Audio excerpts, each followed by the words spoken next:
Hello and welcome to another live broadcast from the Ottawa Business Journal. I'm Michael Curran. Today's topic is how to include people with disabilities in your workplace. Most employers today recognize the need to transform their workplaces. They're pursuing diversity, equity, and inclusion goals. But here's the thing, have you stopped to consider whether your DEI strategy includes people with disabilities? Let's take a look at a short video. Here it is. The reason that I wanted to work for OSEG, I studied recreation and leisure services. I wanted to work in a sports environment. TD Place was the most accessible place that I was able to see for myself that was quite accessible, and also people were quite welcoming for me to come and apply. So PPRC provided some services to OSEG in terms of consultation with respect to accommodations in the workplace, in terms of capacities and limitations.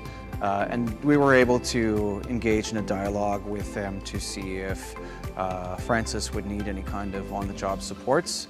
And that's one of the first things that we do when we have a candidate who is hired by an employer. We really want to try and set up the candidate and the employer for the best outcome possible. There's just so many things that make Francis such a great employee. He's always willing to help. He's always willing to go the extra mile. He's so knowledgeable of our building and what goes on inside during an event day, from football to hockey to soccer and concerts. He's always such a positive presence. He always has a smile, and that not only rubs off on our staff here at TD Place, but also the guests that come into our building. And he really starts off their experience here with a smile. Thank you to Francis Menard, who was just featured in that video. I think it sets up today's show perfectly. Today, we speak with someone who has almost 3 decades of experience integrating people with disabilities into local workplaces. She'll share her insights and educate us on this important issue. She leads a business called Performance Plus Rehabilitative Care, Inc. We will call it PPRC for short because it's too much of a mouthful otherwise. Let's welcome her now. Here is Linda Simpson. Hello, Linda. Good afternoon, everyone, and thanks so much, Mike, for hosting this today. I look forward to connecting with everyone. And I am a Canadian Certified Rehabilitation Counselor, and I'm also the Director of Rehabilitation Services and the founder of Performance Plus Rehabilitative Care. And we've been in business since 1994. So I certainly understand business needs and the trials and tribulations that everyone experiences, and especially in this COVID-19 environment. Yeah, you've been part of this for a long time, Linda, and that's what we're excited to have you here. Bring all that experience to the table, Linda. Today's broadcast is timed for a very specific reason. Tell us why we're doing this today. Well, today is the eve of the International Day for Persons with Disabilities, and we're really excited because this year's theme really is about leadership and participation of persons with disabilities, and really towards a more inclusive, accessible, and sustainable post-COVID-19. So this is, a very exciting day tomorrow, and we're looking forward to having you celebrate that. Absolutely. Yeah. I think we're all joining in those celebrations by being part of today. So listen, we've got a jam-packed show over the next 30 minutes. We've actually divided things up into 5 different parts. We'll bring them on screen here. So part 1, we're going to talk about the business case for hiring people with disabilities. Next, we're going to talk about the etiquette of dealing with people with disabilities. That's an interesting one to me, Linda. Local examples of inclusive hiring, specifically with people with disabilities, of course. Tips on integrating people with disabilities, and we're going to end up with a Q&A. And on that note, I'll just remind everyone that's tuning in live today, there is an opportunity to ask questions based on the social media platform. If you're watching on YouTube, make sure to be logged in. You can ask your question, and we'll be looking at those sometime in about 20-25 minutes. So Linda, let's jump right in. So part 1, as we just indicated, is the business case of hiring with people with disabilities. In preparation for today's broadcast, Linda, you really left me with one point, and there's lots of societal reasons for integrating people with disabilities, but you also believe there's a really strong business case. So let's hear about that. Yeah, so I'd just like to mention that, in today's environment, we know, according to Deloitte, that 33% of businesses are experiencing, the labor shortage, and 80% are obviously worrying about COVID-19. And we have another 77% people in the workplace who need more interventions in terms of health, mental health services.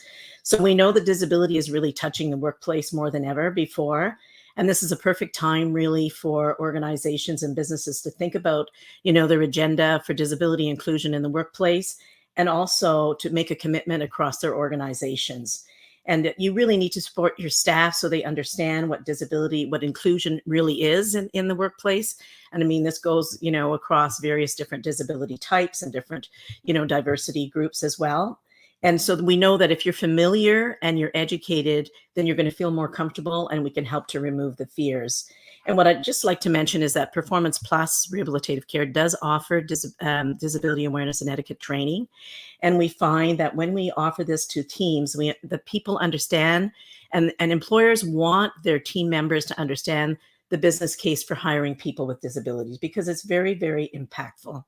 So 1.3 billion people across the world self-identify as having a disability. So when you include all of their family members and their friends, this touches a broad group of in the marketplace. So this to me is the most important thing that we need to keep in mind. And even myself, I said that to myself a few years ago when I listened to the economist Rich Donovan speak on the return on investment on disability, is that we need to take that into consideration. So you need to understand really how to access the talent pool, and we can help you do that, because it's important that you do that. Not only recruit people within your organization, but also understand your customers so that you can develop, a better brand for yourself. And, we've developed a framework for disability inclusion here at PPRC, because we've been supporting employers year after year. We get excellent feedback from our employer partners. And, this is what really makes it work. It's all about that community collaboration. And we also collaborate with other community partners. So we can help you to review your recruiting practices and your hiring practices, so that we can ensure, or you can ensure actually, that they're more inclusive at the end of the day. And we want to be able to help you, maybe refine your strategies as well. So you may have some strategies in place, but just like every organization and every business, we can always improve upon them to be better. And there are changing environments out there, so we know that we do need to be more aware of being more inclusive, especially when it comes to employment. Yeah, I So like that we've started with a Mhm. business case, Linda, and you said there's economic research to support this. Also, I think when you're talking about the labor shortage, and that is something quite literally we're hearing every day, and we need to acknowledge that people with disabilities can be part of that solution. So I love that we're talking about starting with the business case. We've got a business audience here today, and that can be foremost in their minds. Let's talk a little bit about the etiquette. And when you first suggested this subject, I was like, oh, I'm not sure. Why do we have to talk about etiquette? But you really did convince me that sometimes when we're around people with disabilities, we feel awkward. We're not sure what to do. So certainly part of integrating people with disabilities into our workplaces needs to kind of help us relax, help us make sure we're dealing with them with respect and in a Mhm. proper way. So tell us about some of why etiquette is important, and then some of the tips around that. Well, I think the reason why etiquette is so important is that it creates, that understanding and awareness, and it helps you to remove the fears. Because in most situations, employers are reluctant to bring on a person who self-identifies as having a disability, because they don't know what to do. So I think, I always use this example that it's okay to say to, we have a colleague who's a wheelchair user, and it's okay for me to say, hey, let's walk across the street and grab a coffee. Those are, that's okay. So don't worry about, making a mistake. You're going to learn from those mistakes, and we're all making mistakes every day, right? And I wanted to give an example of maybe of this worker who uses a mobility device. So it's important to be respectful, and that mobility device makes up part of that person. So we don't want you to touch the device if they're using it, a wheelchair. they want to be independent, so let them navigate, their way into the room on their own. If they need assistance, if you see that they're struggling, you can ask them if they need assistance, and you can offer assistance, and they'll let you know. And so, we also have job seekers. So if you have a job seeker, for example, with vision loss, who's coming to your workplace for an interview, they might have a white cane, or they might be using a guide dog. So, it's really more appropriate not to touch it's not appropriate actually to touch the guide dog. The guide dog is in harness right now, and it's working, and it's actually there to guide and ensure that that person's going to be safe. When the person arrives to the interview, as an example, you can ask them, if you could offer your arm to guide them to the interview room. You can describe the interview. You can describe the route to the interview room. So, we're walking down a long corridor. We're soon going to turn right into the room. So the person is prepared. And then we've arrived to the interview room, and we have 3 people who are sitting here who I'm going to introduce to you. Right. And then shortly thereafter, if someone leaves the room, let the person know that the person who has left the room, so that they're always informed. And you would also point to the chair where they would be seated, and let them know when the meeting has ended, and then guide them back out. And so that's one example, of a reason why etiquette is so important. So we can go into more detail about that in a presentation. And then let's say we have someone with a hearing loss who's coming to a meeting. Well, it's very important that, some individuals with hearing loss, and we all experience that, many of us, can obviously admit to that. So we start to lose that hearing when we turn 40. So it's important that, you face the person that you're speaking with, so they can read your lips, that you don't cover your mouth, so that it's just simpler and they can understand what you're saying. And it's, to me, very important that if someone's coming in with an interpreter, and in some situations that might be the case where the person is deaf and they do require an interpreter, you're going to speak to the person and not the interpreter. So the interpreter will position themselves in a room so that the job seeker will be able to see them as they're doing, the signing. And then you will obviously be able to interact with the job seeker and ask the questions. So really make sure that you're always speaking to the job seeker, the person with a disability, and not their attendant or an interpreter when they're present. And I'll give you another example of a worker who's coming in. Oftentimes we see this, where people are required to do pre-employment tests, and they may need a reader. So our suggestion is, if it's a person with a learning disability and they've identified that a reader is important for them to do the test, then they can still answer the questions verbally and, and put the answers in. But the reader who they feel comfortable with is probably the best person to select. And really, it's just so that they could be at ease and they can perform at their best. So that's just really a few examples of things. Yeah. And all examples, quite interesting, Linda, too, that examples of how we help bring them into organizations in a recruitment process and an interview process and all of that. One of the things I took away that was really, it's very common sense, but very insightful too, Linda, is simply that if you're not sure, ask the person, right? Just don't make assumptions, ask them. They'll provide us with some guidance, right, about how they might need help or whether they don't need help. Don't make those assumptions. And that is indeed the best practice, Michael. Okay, that's good. Listen, we're off to a great start here, and one of the things we want to talk about next is local examples of inclusive hiring. So, this isn't something that you're dealing with, Linda, in your business on a theoretical basis. You're placing people in businesses, and I think that's kind of really cool because a lot of people are dealing at this with a conceptual level, and you're dealing with the very practical stuff. Just before we play a video, I want to remind people, and we did get one question already, but we're stockpiling them till the end. I want to encourage people to ask questions. You've got one of Ottawa's top experts on this subject, so let's make sure you're getting your questions out. So again, Linda, we're going to take a look at a short video. This is a local example of inclusive hiring. Let's play that video.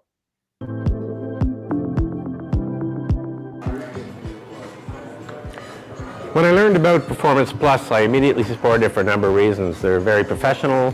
The new employee is accompanied by a coach for the introduction phase. The initial wages are subsidized. And it gave us an opportunity to perhaps make a positive impact on somebody's life. Working with Performance Plus has helped us find hardworking, loyal employees.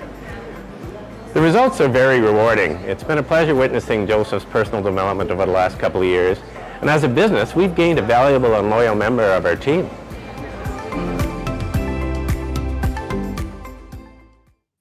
So to me, Linda, this is one of the great parts of today's show. You're going to give us some. We just saw, by the way, an example there that was Liam McGuire's Irish Pub. Earlier, we saw Ottawa Sports and Entertainment Group / TD Place. So two really great examples. But give us some other ones, Linda, about the type of work you're doing with companies to integrate people with disabilities. So I'll give you an example of a situation where we had someone who was deaf, who we placed with the Holiday Inn. So the manager at the Holiday Inn, when we approached them for this particular person's opportunity with them to place them directly, was sort of a little confused at the beginning, going, "Well, I really don't know how to do this onboarding process," right? So what we did is we actually went in and did some disability awareness and etiquette with their management team, and gave them some strategies around how to deal with this individual, how to work best with the person with the disability. And they were excellent. They just thought that this person was wonderful. The workers were wonderful. The workers were demonstrating how to do the job. This was a great success. And that particular individual, who belongs to a deaf community, had a friend. And that particular friend actually ended up getting a job there through that network. So they hired a second person. So obviously, it was a great success. And the employer, basically said, "I can't believe that, I never really thought about this talent pool before." So this was really rewarding for them. That's excellent. And I think we're going to take a look at a couple more examples.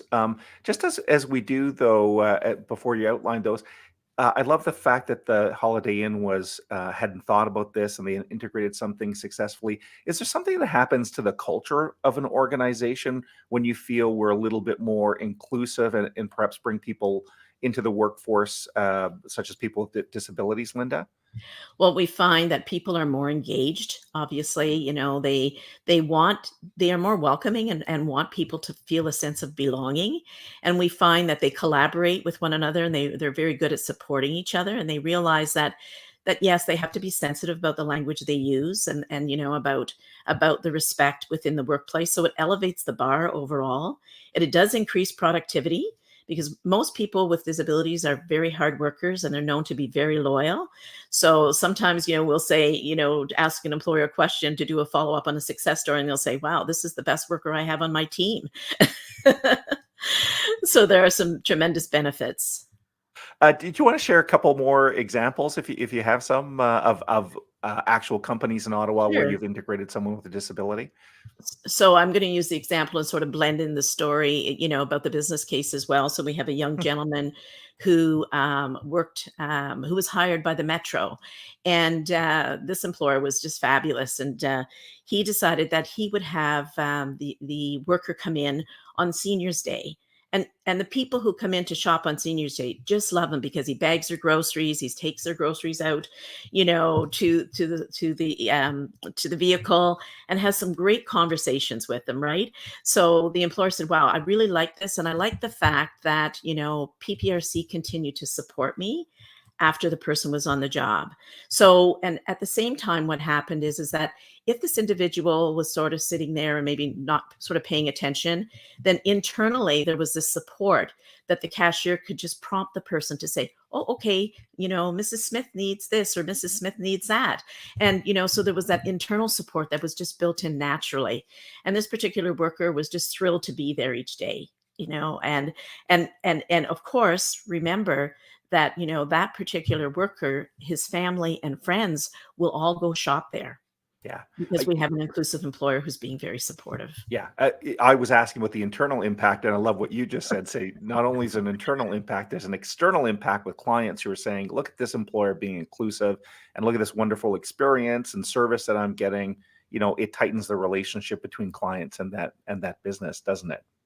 Yeah, I think it helps to build the brand, a real positive brand of inclusion, and that's really important. And I sometimes, people don't understand what that big market share is. But if you look at some larger corporations, you're seeing, like Microsoft, are catering to people with disabilities, improving the accessibility, to their tools, and also, making sure that they're hiring people with disabilities, right? That they're including them in the workplace.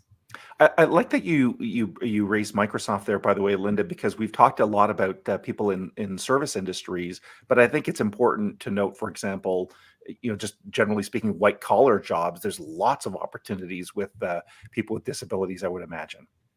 Yes, we had an experience with a person who had not been able. She had a very complex. The worker had a very complex disability type, and was a professional individual, and was never able to keep the job within the organization that she had worked with, the organizations she had worked with in the past. And in this particular situation, there was an opportunity. The person applied and self-identified as being a person with a disability, of course. And then the employer approached us to say, I understand that you can help us. So we went in to help. We helped them with the interview process. We helped them with the technology that was required. So because the individual was a recipient of our services, we were able to go above and beyond. We were able to have specialized accommodation in the workplace that was more personal in nature, for using washroom facilities, that sort of thing. We provided a note taker at the initial onboarding process, and the employer really was responsible to ensure that they had the proper accommodations at the workstation. So we ensured that there was an occupational therapy assessment done in advance, and this person actually is still there today.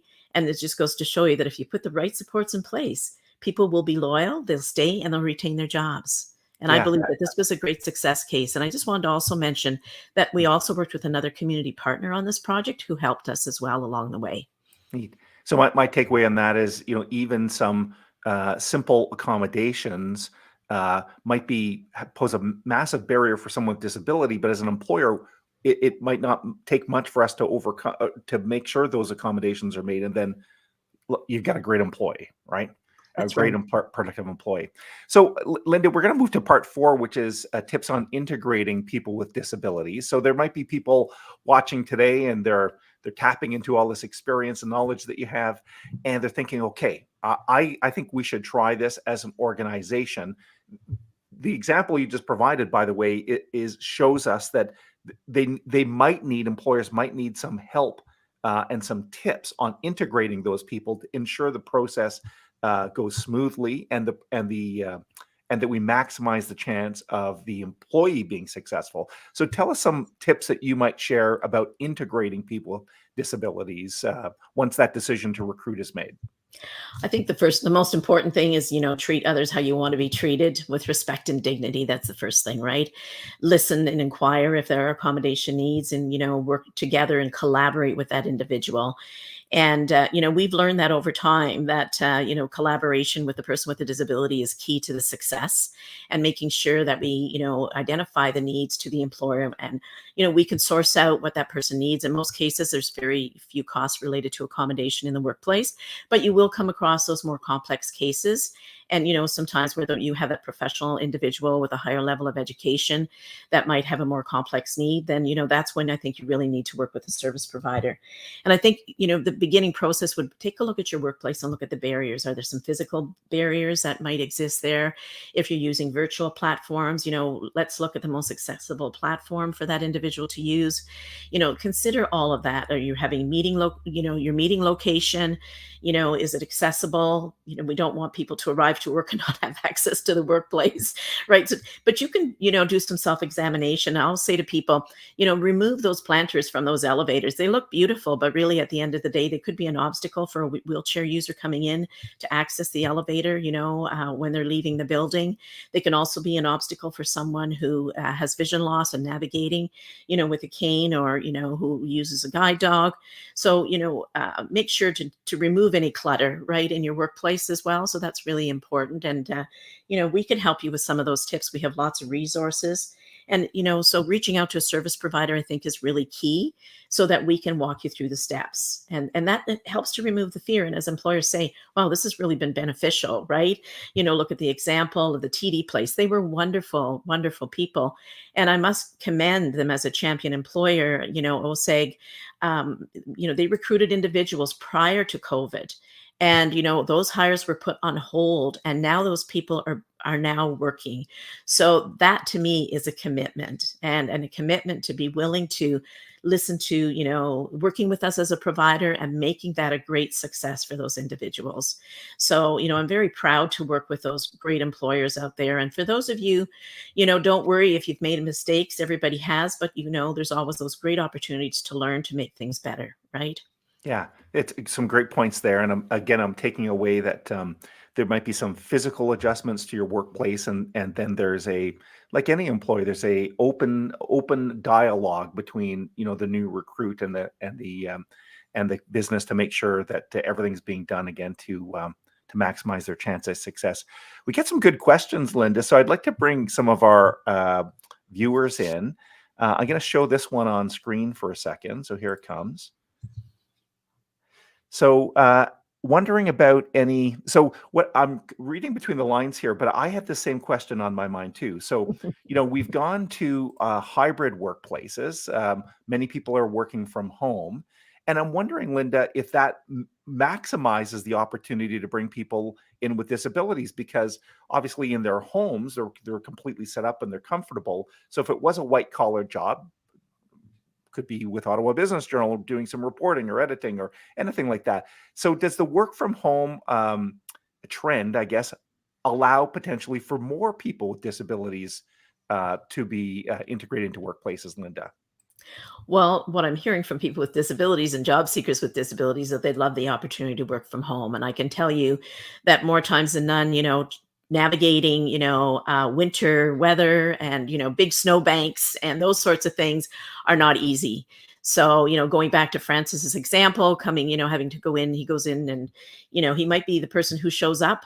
And people who don't have, who are not wheelchair users are not coming in, but he'll have somebody help push him through the process and through those snowbanks, right? And, listening to our own people, PPRC has 41% of its team who self-identifies having disabilities, and people are saying, I'm not going to miss that. I'm not going to miss that travel in those bad weather conditions. I can be so much more effective and so much more productive at home.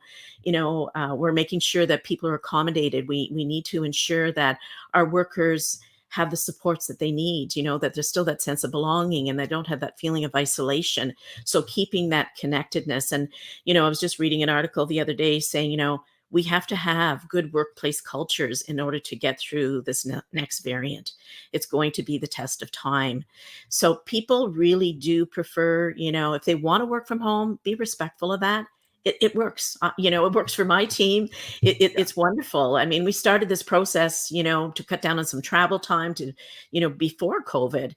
And we're finding that, it's helping. It's helping people be Yeah. more productive at the end of the day. I can completely see that. I mean, just as you were speaking there, I was thinking about the public transit challenges we've had in the city, and people with disabilities that must be compounded. So I got to bring this comment on screen again. I'm just reading between the line here as people are clicking in on their keyboards. But what I take from that one, Linda, is it was specifically about masks, and I think it was about Mhm. hearing. So I think what I was understanding is that some people with a disability around hearing might be lip reading, and if people are wearing masks, then you can't really read lips. But let's just talk about the pandemic generally. So because we're wearing masks, because we're physically distancing ourselves, are there any things that employers should be thinking about from that perspective? We talked from work, I think we covered work from home, but maybe again, masks or physical distancing or anything else that's happening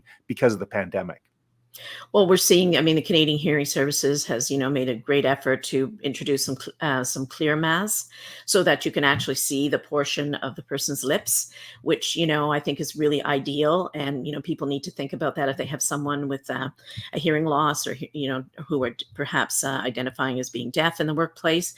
Those are really important things. And, I've seen situations where, we have someone who relies strictly, who is deaf, relies strictly on lip reading, and relies also on the closed captioning when they're on a virtual platform, so that they're also looking at your lips and watching your lips, but they're also reading what's on the bottom of the screen. So that facilitates.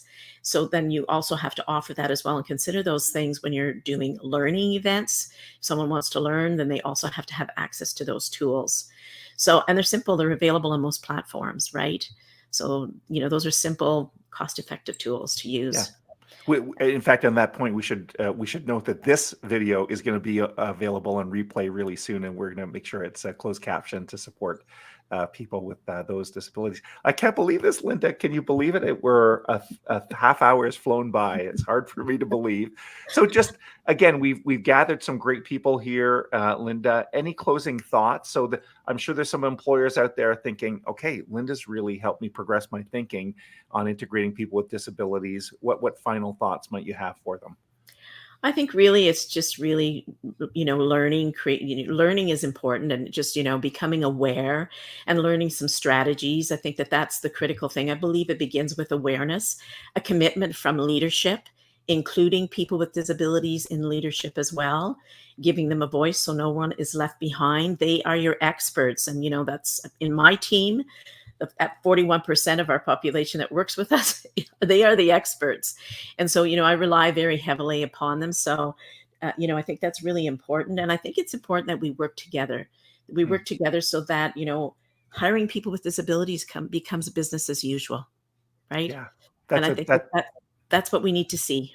Yeah, I love that vision. It's almost the perfect one to end on. You know what I've learned partially in this show too, Linda, is that this is something that can be achieved by employers, but you, like everything else, like legal, like accounting, you better get some professional advice. So we're going to bring up your contact information because, of course, we think PPRC is has a great amount of expertise and experience in this. So, Linda, if I'm seeing correctly here, people can email you or phone you at that number. Right. And they can visit our website at pprc.ca. Okay, well, that's great. Linda, thanks so much for all your time today. We really appreciate once again the expertise and all of the experience. Almost 30 years, Linda, of great work you're doing in our community. Thanks for joining us. Hope to see you real soon, Linda. Bye bye. Thank you. Thank you so much. Thank you. So if you've tuned in today and there's people you want to share this video with, by the way, this will become a YouTube on-demand video. We'll also be posting it to our audio channel, so it's available in an audio format through major podcast channels. Do really want to thank Linda for spending some time with us. It's great that we're on the eve of the UN's special day for people with disabilities. I think it's a subject that should be top of mind for all employers. And as Linda indicated so well, there is a business reason to do this. There's a societal reason for sure, but there's a business case. I love that Linda emphasized that. So on behalf of all my colleagues at the Ottawa Business Journal and of course PPRC, thanks for tuning in today. Hope to see you real soon. Bye-bye.